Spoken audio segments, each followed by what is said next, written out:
Hello साथियों, आज मैं एक और ज़िंदगी बदल देने वाला कहानी लेकर आया हूँ, जिसका शीर्षक है संघर्ष का महत्व। जो जीवन में हमेशा लोग दुख सुख में हमेशा संघर्ष करते रहते हैं अपनी ज़िंदगी के लिए।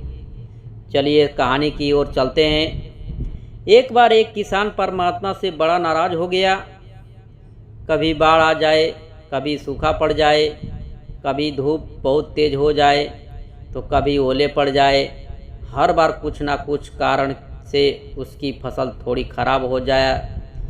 एक दिन बड़ा तंग आकर उसने परमात्मा से कहा, देखिए प्रभु, आप परमात्मा हैं, लेकिन लगता है आपको खेती बाड़ी की ज़्यादा जानकारी नहीं है। एक प्रार्थना है, एक साल मुझे मौका दीजिए, जैसे मैं चाहूँ वैसा मौसम हो, फिर आप देखना मैं कैसे अन्न के भंडार भर दूंगा। परमात्मा मुस्कुराए और कहा, ठीक है, जैसा तुम कहोगे वैसा ही मौसम दूंगा, मैं दखल नहीं करूंगा।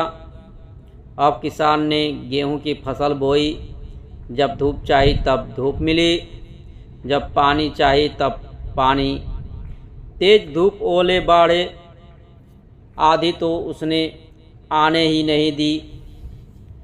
समय के साथ फसल बढ़ी और किसान की खुशी भी, क्योंकि ऐसी फसल तो आज तक नहीं हुई थी।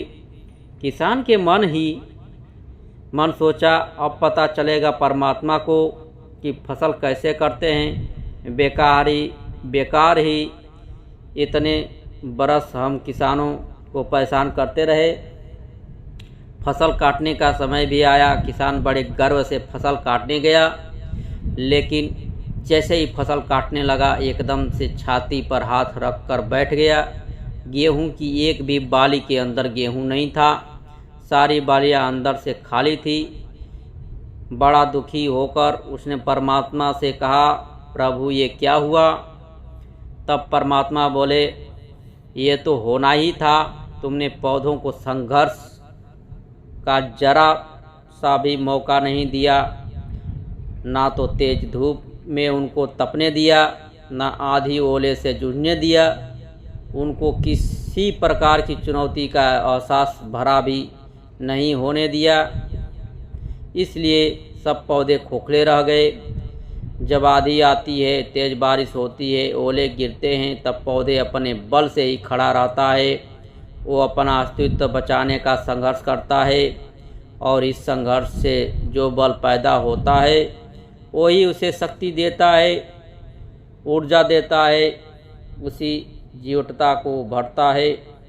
सोने को भी कुंदन बनने के लिए आग में तपते हथौड़े से पीटने लग और गलने जैसी चुनौतियों से गुजरना पड़ता है, तभी उसकी स्वर्णिमा आभा उभरती है, उन्हें अनमोल बनाती है।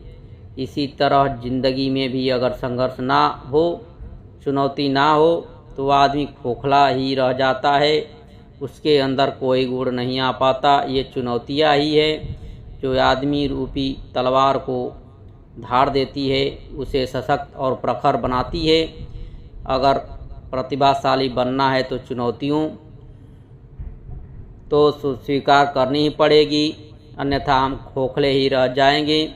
अगर ज़िंदगी में प्रखर बनना है, प्रतिभाशाली बनना है, तो संघर्ष और चुनौतियों का सामना तो करना ही पड़ेगा। साथियों, यह कहानी कैसा लगा?